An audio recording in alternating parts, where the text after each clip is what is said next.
가르치는 일에 전념하라, 가르치는 것에 전념하라 하는 제목으로 말씀을 증거하도록 하겠습니다. 사도 바울은 디모데에게 목사로서 가르치는 일에 전념하라 부탁하고 있습니다. 목사로서 읽는 것에 그리고 가르치는 것에 권념하는 것에 전념하라. 이 세 가지가 목사가 힘쓸 세 가지 일. 여기서 목사란 말씀을 전하는 오늘날 목사도 해당됩니다마는 목회하는 모든 작은 목회, 큰 목회, 그러니까 구역장이든 시찰장이든 뭐 부서장이든 아니면 가족의 아버지든 누구라도 하나님의 양들을 믿음으로 돌보는 책임을 지고 작든 크든 돌보는 모든 사람들이 해야 될 일이죠. 그래서 그것을 대표하는 게 목사일 뿐입니다. 여기서는 디모데고요. 오늘날로는 목사로 적용을 했고요. 그래서 모든 가르치는 교육의 책임을 맡은 사람들이 힘써야 될 것은 세 가지가 있습니다. 하나는 하나님의 말씀을 읽는 것. 여기서 읽는 거라는 것은 말씀드렸죠. 예배하는 일이었고 하나님의 말씀을 들려주는 일이었죠. 그냥 두면 안 읽거든요. 그래서 어떻게 하든지 읽게 하고 어떻게 하든지 하나님의 말씀을 가까이 하는 일에 힘써라. 식구가, 가족이 그리고 자기가 맡은 부서가 그렇게 하나님을 말씀을 접하는 일에 힘쓰게 하라. 이것이 목사와 교사, 장로와 집사, 부장집사, 가정, 구역장, 시찰장 모든 사람들이 힘써야 될 일이다 말씀을 드렸습니다. 오늘은 두 번째로 가르치는 것에 전념하라 하는 말씀을 전하려고 합니다. 여러분, 가르친다는 것은 교회의 본질이라고 말씀을 드렸었죠. 가르친다는 거, 가르칠교, 그 다음에 가르침을 받기 위해서 모임, 모일회가 합쳐서 교회가 되었어요. 원어로 하자면은, 헬라어로 하면은 이 교회라는 것은 에클레시아, 하나님을 배우도록 알도록 부름받은 사람들이라는 뜻이죠. 그래서 오늘 교회는 하나님을 가르치고 하나님의 말씀을 가르치고 하나님이 누군지를 알아가는 것이 교회고 그것이 교회의 본질이다. 우리 처음에 사장하면서 우리가 배웠던 내용인 줄 믿습니다. 자, 이렇게 무엇을 가르쳐야 하는가 하는 것을 생각할 때 우리가 잊기 쉬운 것이 있어요. 하나님을 가르치고 하나님의 말씀을 가르쳐야 되지만 잊기 쉬운 게 있어요. 오늘 제가 자동차 검사를 이제 하고 왔는데요. 제 교회에서 저에게 사준 차 검사를 하고 왔는데 거기 갔더니 먼저 고장이 된 게 있어서 수리하러 저기 다산에 이상윤 지사님이라고 계셔서 그분에게 가서 이제 자동차를 이제 수리를 이제 받고 있는데 그분이 이런 얘기를 해요. 그 교회는 평일날 아이들 마치는 시간이 있대요, 학교에서. 그래서 가서 아이들을 데리고 온대요. 데리고 와서 떡볶이, 만두, 뭐 여러 가지를 해놔놓고 집사님들 오셔가지고 그냥 준대요. 그냥 무료로 준대요. 그래서 소문이 나서 애들이 막 많이 오는 거예요. 많이 오는데 그냥은 못 먹고 왔지만은 그냥은 못 먹고 앞에 성경 구절을 읽고 들어가야 돼. 그래서 성경 구절을 접하게 하는 얼마나 지혜로운지 모르겠어요. 참 그 다산 제일교회 그 성도님들이 얼마나 그 사랑이 많은지 그 생업을 내려놓고 장로님, 집사님, 권사님들이 와서 떡볶이 만들고 그렇게 해갖고 애들 흘리고 하는 거 닦고 그거를 막 그렇게 하고 있대요. 그래서 처음에는 아이들이 몇 명 오지도 안 하고 있는데 소문이 나가지고 이제는 막 끊어지니까 서로 오려고 막 그렇게 하고 있고 그걸로 인해서 또 좋은 일이 생겼다고 말씀하시더라고요. 그게 뭔가 하니까 우리 이러지 말고 여기 하는 김에 어른들한테도 뭔가 하나 하자. 그래서 재주 있는 사람들이 많잖아요. 그러니까 선풍기 고장난 거, 전자레인지 고장난 거 가져오면 그거 고쳐주는 거예요. 자전거 고쳐주고, 그 바람에 자전거 타는 아이들도 오고, 동네 어른들도 오고, 와요. 오고는, 버리고 가는 사람도 있는 거야. 이거 고치고 너가 써라. 이러고 버리고 뚝딱뚝딱 고쳐놓으면 그거 필요한 사람이 가져간다는 거죠.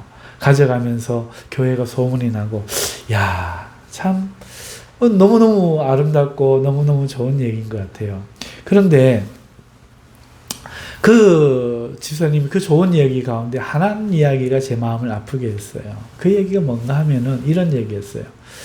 한 청년이 교회를 그 주 이제 결석을 한 거예요. 못 나왔다고 해요. 그런데 장로님이 연세가 조금 있으신데 그 청년이 그 다음 주 왔는데 잘 나오는 청년이죠. 지난주 왜 못 왔어? 아무리 바빠도 교회 와야지. 왜 못 왔어? 그렇게 이야기를 하셨대요. 그러니까 제가 듣고 깜짝 놀랐죠.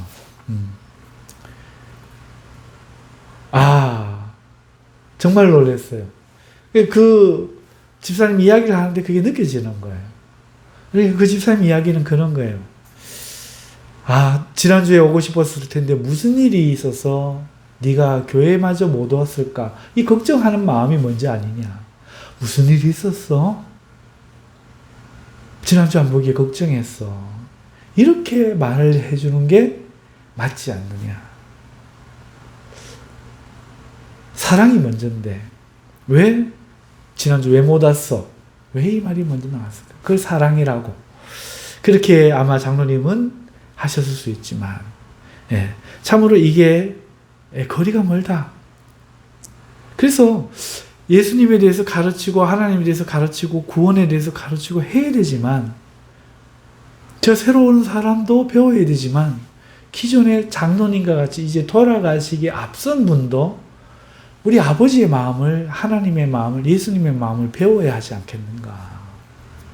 말하는 법, 생각하는 법, 자기를 돌아보는 법 배워야 되지 않겠는가. 그래서 교회란 처음에는 구원을 배우고 하나님을 배우지만 나아가서 하나님 되심과 하나님의 모습으로 지어진 우리 됨을 배우는 곳. 이런 것이 교회가 아닌가 하는 이 생각을 오늘 말씀을 준비하면서 그 낮의 일이 생각이 나면서 생각해 보게 되었습니다. 여러분, 가르친다는 거 얼마나 중요합니까? 사람이 나면 어디로 보냅니까? 한양으로 보내고, 말이 나면 어디로 보내요? 제주도로 보내죠. 다르죠. 개조차도 훈련소에 가서 개 훈련을 받은 개와 그렇지 않은 개는 품격과 그 수준이 어마어마한 차이가 나죠. 마찬가지로 교회도 마찬가지입니다. 우리 하나님을 제대로 배운 사람과 배우지 못한 사람의 신앙과 영적인 능력이 얼마나 차이가 나겠습니까? 그래서 교회라는 것은 배움이 본질이다. 자녀는 시에 있지 않고 가르침의 인물이 난다. 이걸 우리가 기억해야 될 것 같습니다. 여러분, 정말 가르침 중요한 것 같아요. 우리 경상도 저 산골 오지에서 김영삼 대통령이나 또 박정희 대통령이나 이런 사람들, 난 사람들 보면은요, 정말 옛날에 간했던 사람들이 그 출신의 그 성공이 있다면 다 성공하지 못했을 사람들이 그걸 이겨내고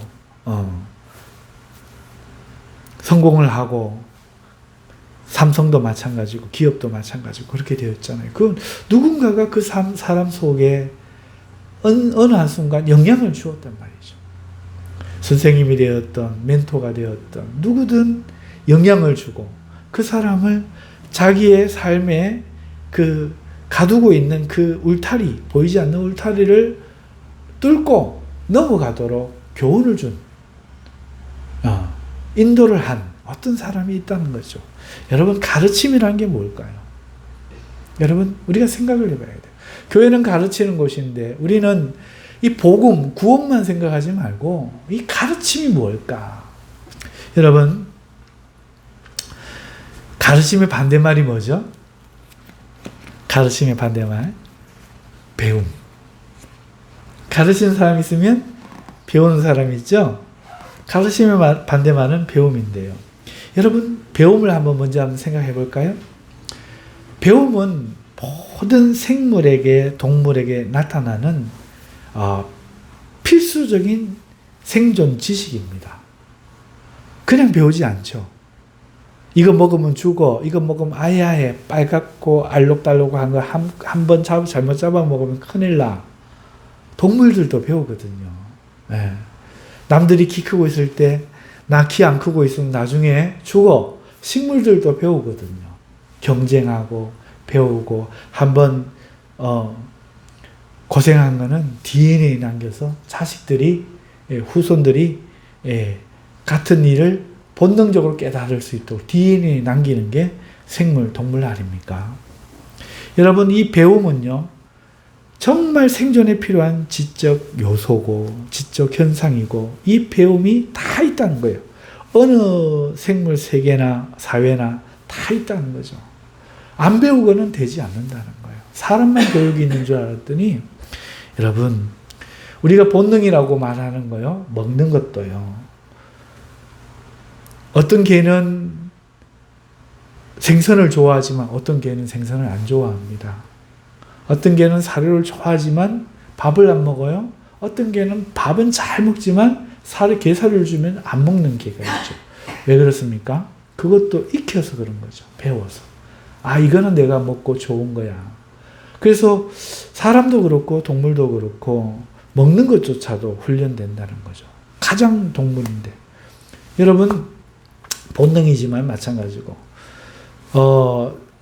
자식을 낳고 새끼를 낳는 것도 배움에 있더라는 거예요. 우리나라에서 EBS 다큐로 동물원의 그 고릴라를 방영한 적이 있는데, 고릴라가 비싸요. 그리고 동물원은 돈이 안 되죠. 그러다 보니까 고릴라를 한 마리밖에 못 키운 거예요. 그런데 이 고릴라가 짝이 없는 거예요.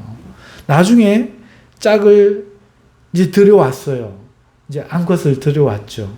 들여왔는데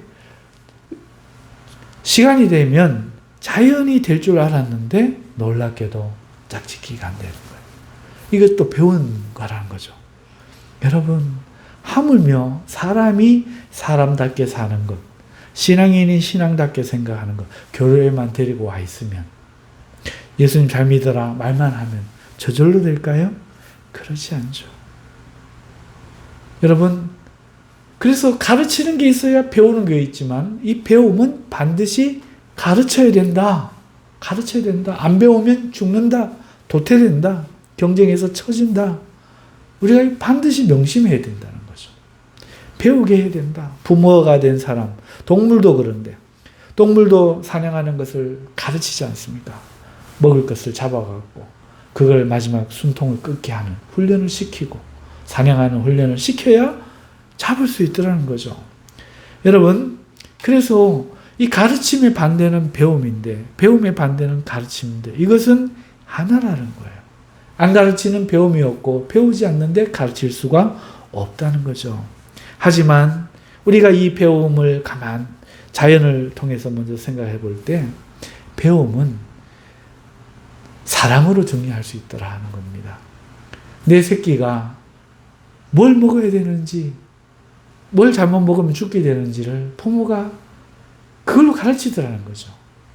잘 생존하고 건강하고 경쟁력 있기를 가르치는 이 자녀를 향한, 새끼를 향한 사랑이 가르침에 기반이 되어 있다.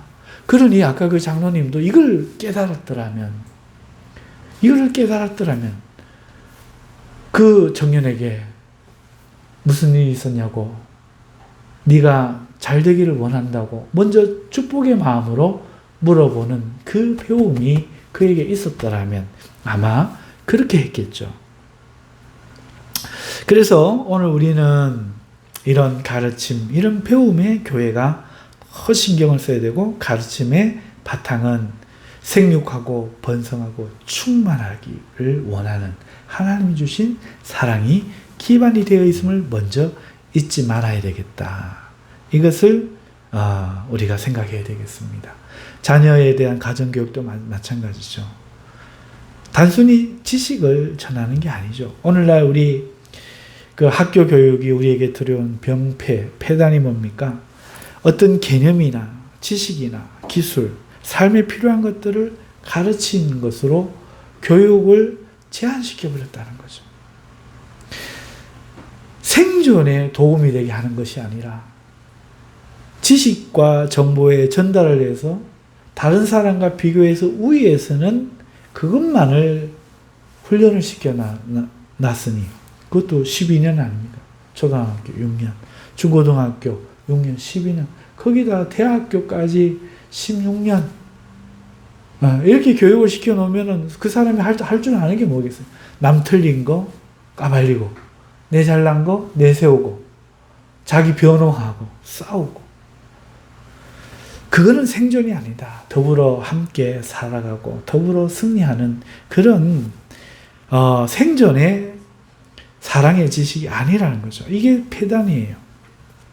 여러분 교회가 이걸 도입을 해가지고 다른 교회에 다르게 우리 교회는 더 잘한다. 암송대회, 무슨 성경 퀴즈 대회, 주일학교.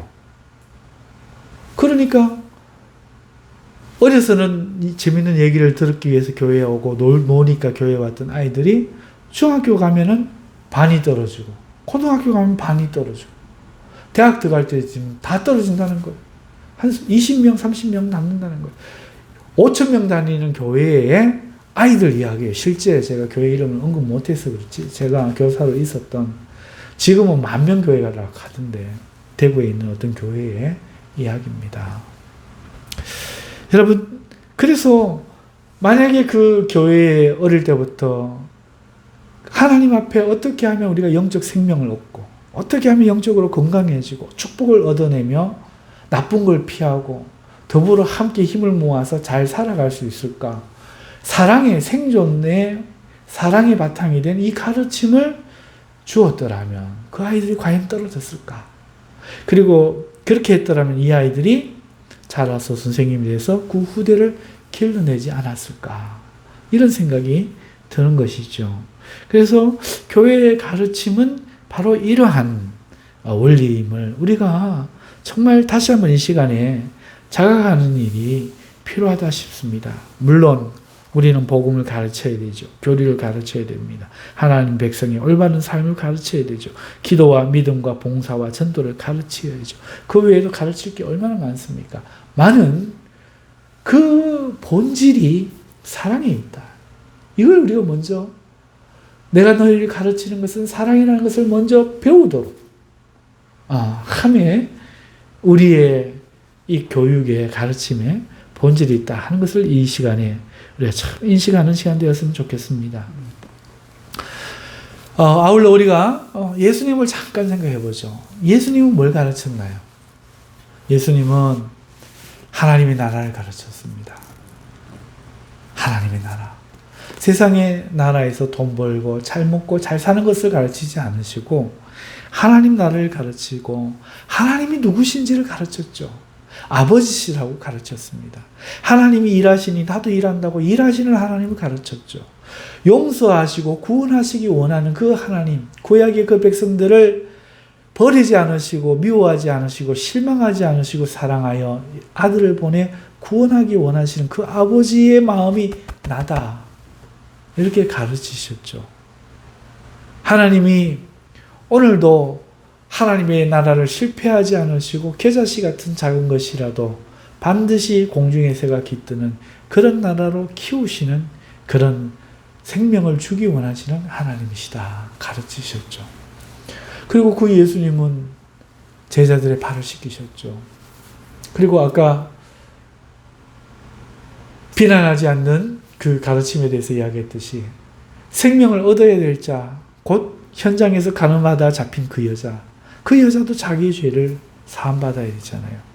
비록 삶이 생계가 어려워서 몸을 팔게 되었지만 지금 다른 사람들이 그 여자를 예수님 앞에 고발하면서 남자는 뺐잖아요. 율법에는 가늠한 여자와 남자를 함께 돌로 쳐라고 했지만 자기들 남자는 빼버리고 여자만 잡아와서 예수님이 어떻게 하는가 고발하려고 할 때 이 여인이 얼마나 상처를 받겠습니까? 얼마나 하나님이라 하면 치를 떨겠습니까? 하나님을 믿는다는 사람들이 지금 자기한테 한 이런 짓을 보면서 얼마나 마음에 힘들겠습니까? 그런데 우리 예수님은 그 여인을 향해서 일만의 나무람도 안 하셨어요. 오히려 자기의 손가락으로 피 흘려 다른 사람을 물리치시잖아요. 공격하던 우르르 몰려서 갖고 죄인 취급하던 그 돌로 칠한 말 떨어지길 기다리던 그 사람들을 예수님은 말로 공격하여 그들과 싸운 게 아니고 자기 손가락을 피 흘려 싸웠잖아요. 여러분, 예루살렘 성전 내 돌바닥에 여러분 글을 쓰면 보입니까?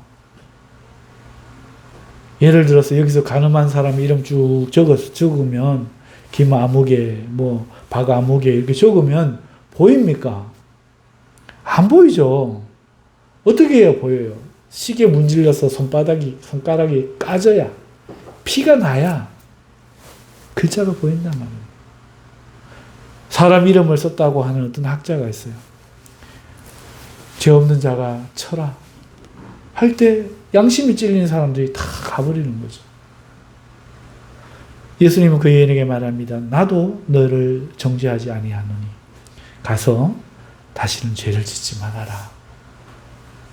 예수님은 그를 축복하고 보내시는 거죠. 그러나 죄를 회개하지 않는 바리새인들에게는 어떻게 했습니까? 독사의 새끼야, 회칠한 무덤아. 그러면서 책망하셨죠. 왜? 책망을 받아야 이 사람들이 회개할 가능성이 있으니까. 안 할 줄 알면서도 예수님은 가르쳤다는 거죠. 이것 또한 사랑이라는 겁니다. 현장에서 율법을 어기고 사정은 딱 하지만 법을 어기고 잡혀온 여인, 법대로 하나님의 법대로 하면 돌로 쳐야 되는데 예수님은 사랑이 더 크다는 거죠. 살리는 쪽을 선택하셨어요. 내가 죽고 네가 살아라. 내가 십자가에 죽을 테니 피 흘릴 테니 내 피로 쓴 너의 이름, 용서받은 너의 이름으로 너는 새로 생명을 얻고 하나님께 살아라. 그리고 회개하지 않는 바리새인들, 사두개인들에게는 회개하라. 예수님이 외치셨던 것이죠.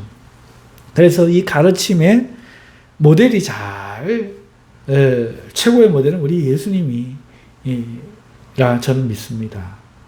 그리고 그 결과 예수님에게는 그 제자들이 보면 성만찬에 보면 그 가슴에 누워 떡을 먹더라.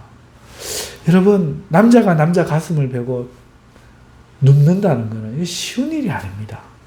그리고 예수님이 그 제자들보다 나이가 어려요. 예수님보다 나이가 많은 제자들도 많아요.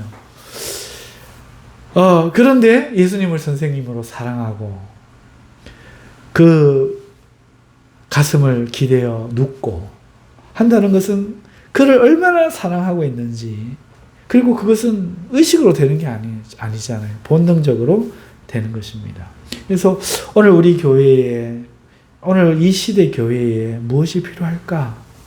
목사가 힘쓸 세 가지 일, 두 번째, 가르치는 것에 전념하라 할 때 이 가르친다는 것 많아요. 많지만 그 내용의 지식 전달에, 개념 이해에 우리가 신경을 써야 되죠. 하지만 그보다 더 중요한 건 뭐다?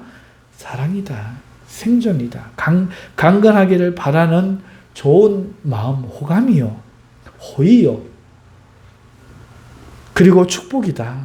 이것을 우리가 인식하고 회복하고 우리 예수님을 따라서 우리가 가르쳐야 되고, 가르침이 곧 사랑이다. 가정교육이 곧 사랑이다. 주일학교 교육은 그런 사랑의 교육의 장이 되어야 한다 하는 이 말씀을 드립니다. 사랑하는 성도 여러분, 말씀을 맺겠습니다. 예수님은 하나님과 하나님의 나라를 가르치면서 하나님은 어떤 분이라고 가르쳤을까요? 그것을 예수님의 가슴을 베고 누웠던 한 청년은 이렇게 고백합니다. 하나님이 세상을 사랑하사 독생자를 주셨으니 이는 누구든지 저를 믿으면 멸망치 않고 영생을 얻게 하려 하십니다. 하나님이 세상을 이처럼 사랑했다. 이것이 바로 예수님이 보여주신 하나님이었다. 이거를 고백했죠. 여러분, 이 마지막 이 말씀으로 말씀을 맺겠습니다. 김혜자 씨의 간증으로 제가 기억하고 있는데, 다른 분인지 좀 헷갈리긴 해도 김혜자, 탤런트 김혜자 씨, 전원일기에 김혜자 씨, 연세가 많이 드셨던데요. 시골교회에서 잘하셨는지 몰라도 옛날에 그분이 교회를 다닐 때, 저희 때도 그랬어요. 실제 있었어요. 신발을 벗고 들어갔어요, 교회를. 교회를 들어갈 때 신발을 벗고 들어가요. 예배를 마치면 꼭 신발 바꾸고 가는 친구들이 바꿔 신고 지 신발인 줄 알고. 하지만 그 교회에는 신발을 훔쳐가는 친구가 있었어요. 또 자기 나쁜 신발 놔놓고 좋은 신발 신고 가는 사람들도 있었다고 해요. 번번이 그러니까 교회 선생님들과 청년들이 이제 그랬대요. 이 도둑 잡아야 된다. 교회에서 이런 일 못하게 해야 된다. 그랬대요. 그런데 그 목사님이 말리더래요. 목사님이 하신 이 말씀이 김혜자 씨 평생이 생각나더래요. 어떤 생각인가 합니까? 어떤 말인가 합니까? 잡지 마라. 신발 훔치다가 예수님 만난다. 신발 훔치다가 예수님 만난다. 어릴 때 교회 가면 이것만 생각난대요. 윤복희 씨 이야기인지 김혜자 씨 이야기인지 아무튼 제가 헷갈립니다만 두 분 중에 한 분이지 싶은데 아무튼 그랬대요. 오늘 제가 갔던 그 다산교회 장로님이 되실 이제 장립지사님인데 이분도 그래요. 그 교회에 자기가 유명한 말씀쟁이였어요. 장로님 아들인데 유명한 말씀. 난다 긴다 하던 칭찬받던 사람들 다 교회에 떠나고 이제 그 사람이 남아서 교회를 지키고 있는 거예요. 그 이야기를 들으니까 저도 너무 희망이 생겨요. 실망할 거 없다. 하나님이 때 되면 키워주실 거다 생각하고 우리 교회에 누가 오든지 어떤 성도든지 실망하지 않고 사랑만 해야 되겠구나. 하나님만 가르쳐야 되겠구나. 사랑하는 성도 여러분, 오늘 우리 사랑하는 성도님 모두가 이 말씀에 깊이 젖어들어서 앞으로 남은 삶에 사랑으로 가르침을 베풀 때 지식도 기술도 방법도 개념 이해도 중요하지만 부모의 사랑, 예수님의 사랑, 하나님의 사랑이 바탕이 되어 하나님 나라의 일꾼 되실 수 있기를 주님의 이름으로 축원합니다. 우리 이 말씀 생각하면서 주여 외치고 한번 기도하십시다. 주여!